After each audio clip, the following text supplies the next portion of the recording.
I made $500,000 in 3 years with my tech recruiting company I started in 2019. I got to work with large corporate clients like Macy's, Eventbrite, Dollar General, and Indeed, just to name a few.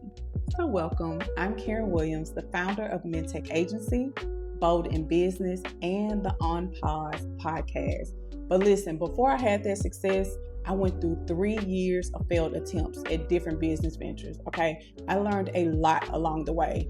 I realized that my biggest challenge was execution, getting done, okay? I'm a visionary. I love coming up with new ideas on how to do things and all that. But when it came to sticking something out and doing the same task over and over again, that's where I fell short. Because truly, for you to see success, you have to be disciplined enough to do your money-making task over and over again, okay? I feel like my tech recruiting company was finally successful because I started it at the right time. I figured out, I niched, right? I figured out what I was already good at. I was already good at recruiting. My background is HR, so I already knew I could do that. I could recruit, I could talk to people, I could talk to clients, I could talk to candidates, right? And so then after I decided about recruiting, I niched down to like, where do I see the biggest issue in recruiting? And at the time, it was tech. Right? So once I decided, okay, I'm gonna do recruiting in tech, then I narrowed down just a little bit more so I could be very specific. I said, I'm gonna go into software engineers. I'm gonna focus on helping companies hire software engineers. Then I went a little deeper and said, I'm gonna focus on diversity because that was the bigger issue that they were having in tech was the diversity.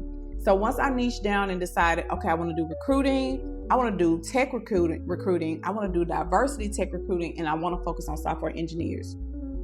That made it easier for me to talk to my client, made it easier for me to make content so that they understood, and it also was easier for me to build a community of candidates because I'm talking to software engineers of color. And so it just made it so much easier for me to build the community of people and the clients that were looking for these people, okay?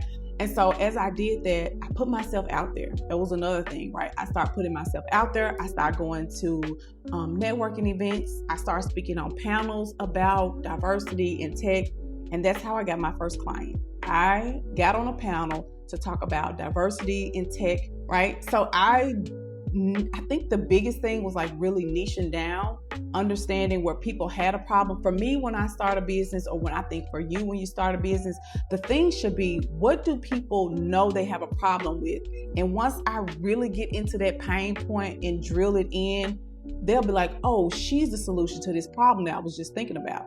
So it was so much easier for me to get clients because I'm like, oh, I'm able to send them articles from every newspaper was talking about it at the time, right? 2020, everybody was talking about diversity after what happened to George Floyd. Everybody had all these diversity initiatives. And so it was just so much easier for me to build from there because I was already pounding in on whatever their problem was, which was the lack of diversity in tech.